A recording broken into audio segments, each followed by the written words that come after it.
Could you benefit from building supreme confidence? What would change for you if you played your best when under pressure? What's it costing you to not have the confidence, the poise, and skill to execute when your team needs you most?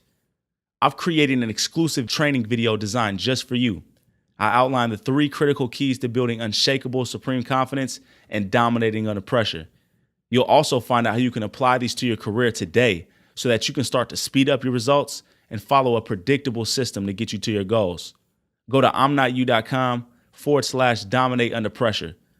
You can go ahead and access that free training in less than 2 minutes. You'll be learning exactly what I teach my high-performance professional athletes and clients about what it takes to dominate. Again, IMNOTYOU.com/dominate under pressure. If you try to get right, then you listen to my dad. He's a beast. And if you don't want to listen to him, okay, you don't want to get successful. If you ain't trying to dominate, man, then go listen to something else. Welcome, athletes, top performers, and all those looking to gain that killer instinct, that edge you need to dominate in any environment. This is the Sports Motivation Podcast, and I'm your host, Niyi Sobo. I played ball and succeeded at the highest levels, and I'm now committed to showing you how you can accomplish the ambitious goals and visions that you have. This podcast is designed to teach you high-level strategy, not just fluff and hype. This will cut to the core if you let it. And by taking action on the practical and next-level advice I share, you will see results. Expect that. Expect to be more confident. Expect to be more focused. Expect to be more decisive. And expect to be more fearless. Expect to become the leader your vision needs you to become. So listen up. Take notes. Let's get to it.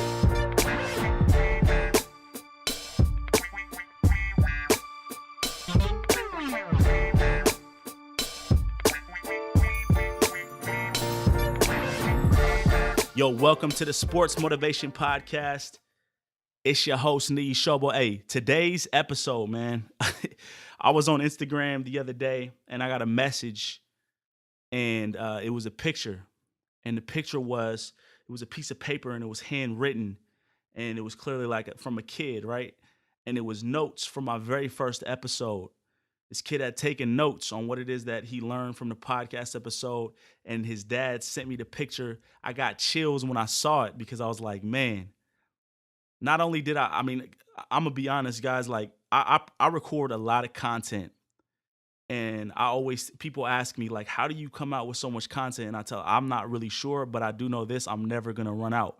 And the reason why is because I learn so fast. I learn so much because I set really aggressive outcomes and I keep moving forward and I put myself through the fire. But anyway, I say that because I didn't even remember what I said in this particular episode, but I saw it and I was like, hell yeah. It made me excited. It made me feel good. It made me feel like, man, I recorded that like a year and a half ago and people still listening to it, getting value today. It made me feel awesome, man. And so I want to send a shout out to the kid who wrote this. His name is Eric, aka E3. So Eric, hey, you different, man. You only 13 years old. You soaking up game. You keep at it. You're going to be dangerous, man. So they call him E3 because he likes to shoot threes. Keep shooting them threes, man. Eric, this podcast episode is dedicated to you, all right? So we on the topic of working hard. And you are the type of person who works hard. If you weren't, you probably wouldn't be listening to this episode. You probably wouldn't be listening to this podcast. There's a lot of people who don't work hard, though. Am I right? There's a lot of people on your team who don't work hard, don't work as hard as you. And this frustrates you. So about working hard, how do you inspire others to work hard? I had a call with one of my clients the other day. She was really frustrated about her team. And the people on her team who wasn't committed, who didn't feel like they were as committed as she was to success, to growth, to learning, to championships, to winning. This particular athlete who I coach is fanatic about winning. She loves to win. And there's nothing more frustrating than when you're going hard, but others don't. You approach your life with a high standard. You got a high standard for how you come to practice. You got a high standard for how you play. You got a high standard for what you do every day, your habits. But others don't, and it's frustrating as hell. Am I lying? It's very frustrating. You don't even got to be on the team to know that. It's frustrating when my kids don't live up to the standard that I feel like they should be living up to. It's frustrating. It's frustrating when my wife don't be doing the things I believe is best for her. It's frustrating. It's frustrating with family and friends. And I know it's frustrating when you're on a team. I've been on several teams. It's very frustrating. But frustration is a good thing. And here's why. Frustration is painful. Frustration doesn't feel good. And pain is a signal. Pain is a signal to put your attention on that particular area and figure out what's the problem and do something different. And so you must use your frustration in that way. Now, if you stay frustrated and that frustration starts to turn into blaming, complaining, BCD, what Urban Meyer calls in his book, Above the Line, BCD, blaming, complaining, defending. You start defending why yourself or why you're not doing as well. You start blaming them. You start blaming your teammates, blaming your coaches, complaining about your coaches. This is a no-go, all right? This is absolutely in direct contrast with the I'm not you mentality. The I'm not you player does not blame, does not complain, does not defend himself. The I'm not you mentality type of player does feel negative emotions, quote unquote, but they use those emotions to serve them. They use those emotions to help them become more and get ultimately what it is that they want. So they use emotions to their advantage. And that's you, all right? So frustration is a signal now. And so now it's a signal for us to solve the problem, all right? Now there's several reasons why your team, your players might not work hard, and you might not ever get to the reasons why. You're not going to maybe have the time and energy to go figure out what went wrong in their life and their values, their standards, etc. We're now talking about how to inspire others, how to influence others to work hard. So this is really a lesson in influence, if you will. And again, this is not theory. This is based on real life. This is what I've done when I've succeeded in influencing, and also what I've not done when I haven't succeeded. And this is what I've seen others do. We talk about Drew Brees, one of the best quarterbacks of all time. I played with him. He was a leader. He was able to influence others to work hard. He influenced me to work hard. And I know what he did. I saw what he did. I played with guys like Sean Payton, coach. Played with guys like Reggie Bush, Jonathan Vilma. These guys work hard, and they inspire others to work hard. So the question is, how do you do that? How do you inspire others to work hard? How do you get your teammates to start changing what they value? So instead of valuing being cool or comfort or security or safety, whatever else they value, you get them to value working hard like you do. So how do you do that? All right, let's go through these steps. I want you to take notes on this because this is very important. This is a lesson in leadership because this is not just about your teammates. This is family, whoever. This is yourself. Number one, what you must do is you must have a vision for your team. You have to have a vision for where you're trying to lead people. Imagine Moses in the Bible trying to convince people to follow him. And they're like, yo, where we going? He's like, I'm not sure. I have no idea, guys. I don't know. I don't have any vision for us, guys. Like, I don't know where we're going. Why would they follow him? Why would they follow you if you don't got a vision? And so you're on your team. You're a leader on your team. People know you're good. People know you can play. But other people aren't working hard. You have to make in your mind, decide on a vision of I would write it down. Write down a vision of what you want your team to be, how you want your teammates to be working hard, how you want them to play, how you want them to approach. I would use the BEAR formula, BEAR. What do you want them to believe? What do you want them to feel? Emotions. What do you want them to do in the actions, habits? What results do you want them to get? Know your outcomes for them. Know your outcomes for the team. Know the outcomes for them personally. Whoever it is you're trying to lead, whoever it is you're trying to inspire, in your head first, you have to decide on an outcome. You got to have the directions. You have to have the address, if you will, before you can get the directions is what I mean. You got to be able to plug in when Siri's like, yo, where do you want to go? You're like, I don't know, Siri. All right, she's like, come back. Tell me, let me know once you figure out what the vision is, what the outcome is. Then I can maybe work something out. Use a little satellite. I can, dig around and see what I can come up with in terms of directions. But first, you got to decide on a vision, all right? So do you have a vision for your team? You might be complaining about how they didn't work hard, but you have a vision for them. And is it clear? Is it explicit? Is it aggressive? Meaning like, is it an aggressive outcome? Compelling? The next thing you got to do, man, and by the way, this is not necessarily in any particular order, but you do have to have a vision before anything, all right? You shouldn't be doing nothing if you don't know where it is you're going. Decide. Napoleon Hill calls it definiteness of purpose. Know what it is that you want. Know your outcomes. Decide on that. The next thing is you got to be sold. You got to be 100% sold. You have to resolve within yourself on the need to make that vision a reality. And most of you haven't done that. You're probably on a team and you're wondering, should you transfer? Should you quit? Should you just, not worry about nobody else? Should you give up on the season? All of that is doubt and is weakness. Decide, man. Decide. Are you going to transfer? Hey, I transferred. I was at Oregon State. I decided I wanted to transfer. It wasn't the best place for me. But if I would have sat around for years meandering around and wondering without a vision for myself, I would have never been able to get myself to do what it is I needed to do. So sell yourself on what it is you're doing. Resolve. Decide. Say, this vision I have for the team, because if you're going to be the type of person who inspires someone to work hard, that means you're a leader. Leaders are not a dime a dozen. Leaders are rare, real leaders. The ones who really lead people, influence people to think differently and do different things. I'm not talking about somebody with a title. Leaders are rare. So most people are not sold on making a vision for their team a reality. Most people don't want to leave a legacy somewhere, don't want to make an impact somewhere. They just selfish. They want to, score a few points, make a little money, do whatever it is they're trying to do.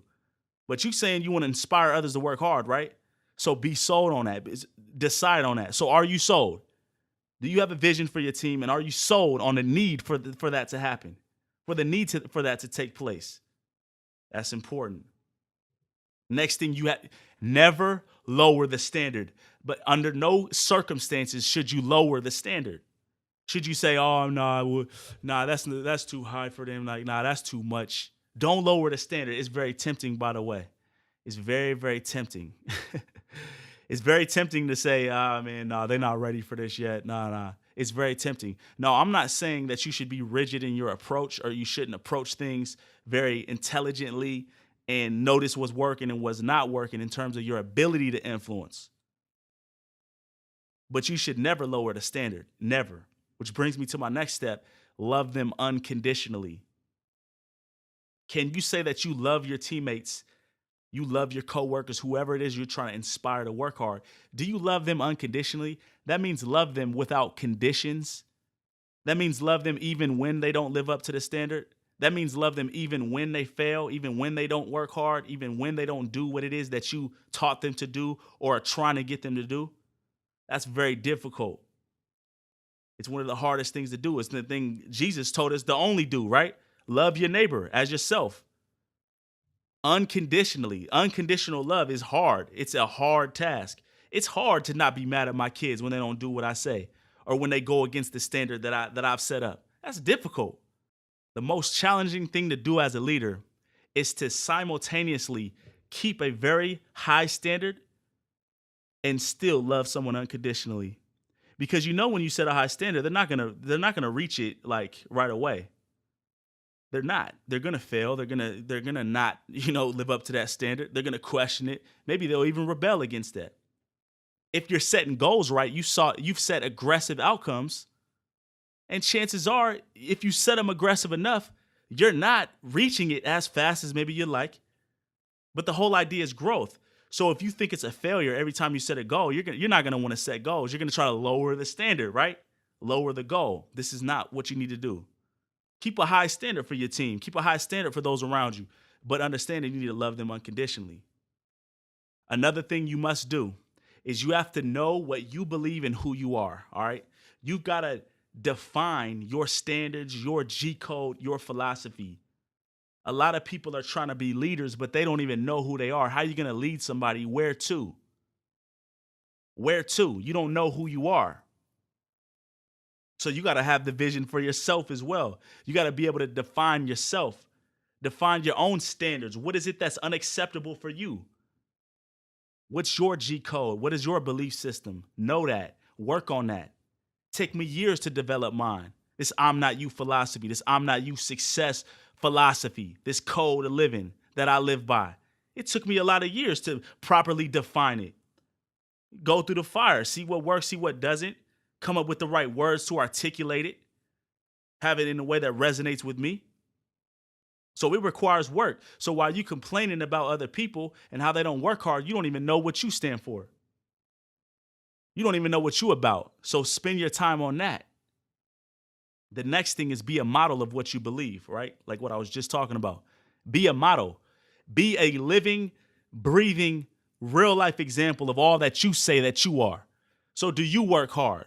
You say, yeah, I work hard. Okay. Do you work hard in all areas of your life? Are you organized? Are you systematic? Are you calculated in your approach? Are you tenacious? Do you give up easily? Are you a man of vision or a woman of vision? Or are you somebody who has little vision? Are you a manager or a role player who's always focused on just marking off boxes? Are you somebody who has a vision for people? Be what it is that you say you want others to be. Do what it is you say you want other people to do. Do it yourself. Be committed to being that yourself.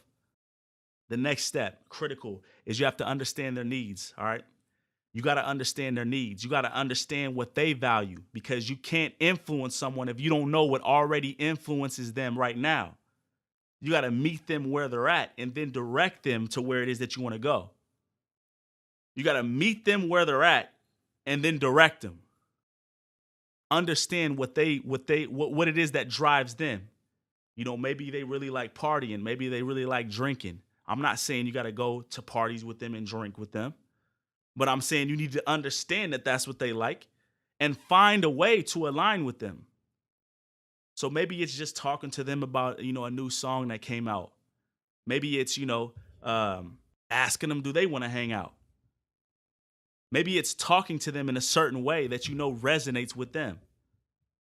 Maybe it's interacting with them in a way that resonates with them. Understand what their needs are. Understand what they're driven by. Are they driven by success? Are they driven by what other people think about them? Are they driven by reputation? Know what it is that they need, and that way you can give them what they need in order to take them where you want to take them. All right? The next, and this is critical, a lot of people complain, myself included, by the way, especially as a parent. I see this a lot with myself, where I want my kids to do certain things, and when they do them, I don't say anything, but when they don't do them, I want to say something. Like I want to come at them about what they didn't do, but when they actually do it, I'm silent. This is a mistake. And this is not just a mistake from like a moral standpoint or, just a general courtesy of like, making people feel good about what it is that they're doing, like to give compliments. This is actually like reinforcement 101, habit formation 101. When people do something and they associate it with a positive feeling, it makes it habit. You become addicted to doing it. So you need to reinforce other people's efforts constantly and strategically. That means when someone doesn't work hard and you find them working hard, you must reinforce that. Tell them when they're doing something right. Tell them, good job, man. Great work today. I saw you out there busting your ass on those sprints. There we go. There we go. Keep that up, man. You got it, man. You got it, dude. Like, that's what you need to be doing every single day, dude. That's legit. Do that. So reinforce their efforts. Tell them when they did something right. Give them a pat on the back. Give them a high five. Notice it. Gas them up. Whatever it is you got to do, be creative with that. Tell my daughter all the time, and she's doing something right. I'll be like, hey, baby, good job, baby. That's how you do it. I like how you looked out for your brother like that. I like how you share. Like sometimes my kids have a hard time sharing with one another. And it's easy to get upset. It's easy to be like, man, well, you never share. Why aren't you sharing? But when they do share, it's like, I ain't saying nothing. So now I'm trying to say like, hey, D-Ron, man, thank you so much for sharing with your sister. Good job, son. And he's like, yeah, I did that. And he wants to do it more. Reinforce their efforts. If you want to lead people, if you want to inspire people, you got to inspire them by showing them they're doing a great job. Reinforce them. The next thing, be aware of what's working and what's not working. All right. This is very critical.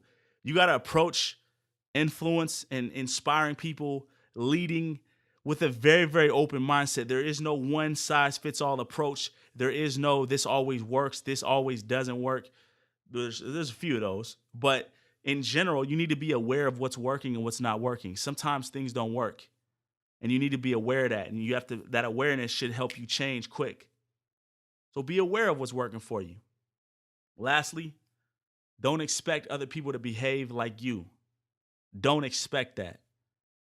Don't expect that people are just going to do that and be like you and think like you. They don't. That's your job to lead. And this is something you have to remind yourself of constantly, because it's not going to be simple. It's not easy, and you're not going to lead everyone. Some people aren't going to want to follow you. And Urban Meyer in Above the Line, he talks about with Tim Tebow was a great leader. He said, Urban Meyer has what he calls the 10-80-10 rule. He said 10% of people on your team are not going to need to be influenced at all. They're dialed in. They're working hard without your influence. They're just built that way. And then 80% are, in the middle of the pack. They can go one way or the other, and it's your job to lead them. And then there's a bottom 10%, and those people aren't going to be those people. You just need to just let them do their thing. They've already decided that they don't want to be led. They're lost cause. So your job is to get the 80%ers. So he said Tim Tebow would come in his office and he said, "Yo, let's go get some 80%ers today." Most people aren't going to think like you. That's just a fact, yo. Most people are not going to behave like you do. And don't expect them to. That's your job. Take responsibility. Take responsibility for being a leader. And I guess what? The hardest thing to do and the most important is to live it yourself. And that's why it all boils down. You need to focus on yourself. And there's a lot of other skills you're going to develop, and we talked about them here today as well. But at the end of the day, it all boils down to you doing what you must do in order to be who you are, because that's powerful. Bill Walsh, in his book, The Score Takes Care of Itself, he talked about Joe Montana, one of the greatest quarterbacks of all time. He said Joe Montana didn't even do a lot of talking. He just lived it. And he was a very effective leader. He got results. One of the best things you can do to lead is get results. So get results yourself. Stop being worried about how other people's not working hard. Work hard yourself. Be smart yourself. Get results yourself. And that will give you incredible leverage to lead others. All right? So what do you need to do? In what ways do you need to improve as a leader? Do you need to set a vision for your team? Do you need to increase your conviction level about the need to bring that vision to reality? Do you lower your standard a lot when things aren't going your way? Do you judge people a lot as opposed to loving them unconditionally? Do you know who you are and what you believe in? Are your standards defined? Are you a model for what you believe? Do you understand other people's needs? Are you very aware and alert? Do you have a hard time maybe reinforcing other people's efforts, telling them they did a good job? Are you aware of what works and what doesn't? Do you have this unrealistic expectation that other people need to be like you and act like you? Identify where you're at as a leader, and then identify where you're going to put your efforts now. In what ways are you going to focus? What are you going to do more of? What are you going to do less of? Inspiring others to work hard is not an easy task. It's not easy. It's challenging, but it is possible. And it's possible for those who've decided that they want to lead. So decide you want to lead, and let's go do it, all right? Let's go get some 80%ers. Peace.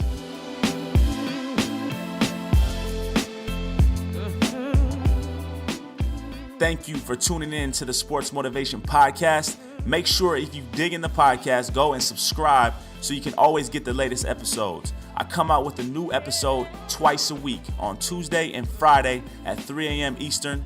And make sure you go ahead and rate it and leave me a good review. As always, I appreciate you tuning in, and I'll talk to you soon. Much love.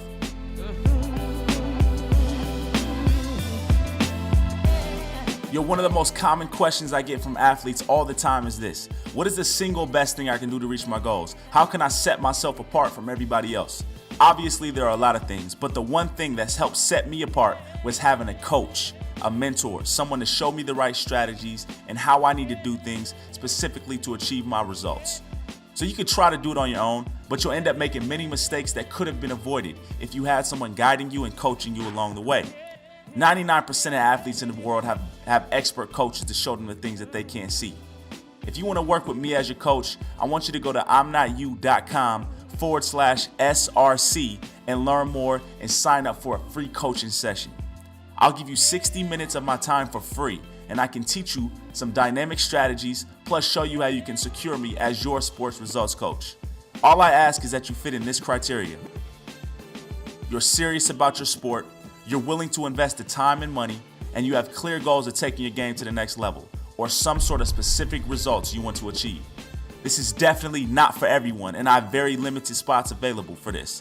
So, if this applies to you, I want you to take action. Go to IMNOTYOU.com/SRC, and I guarantee you're going to take your game and your career to the next level.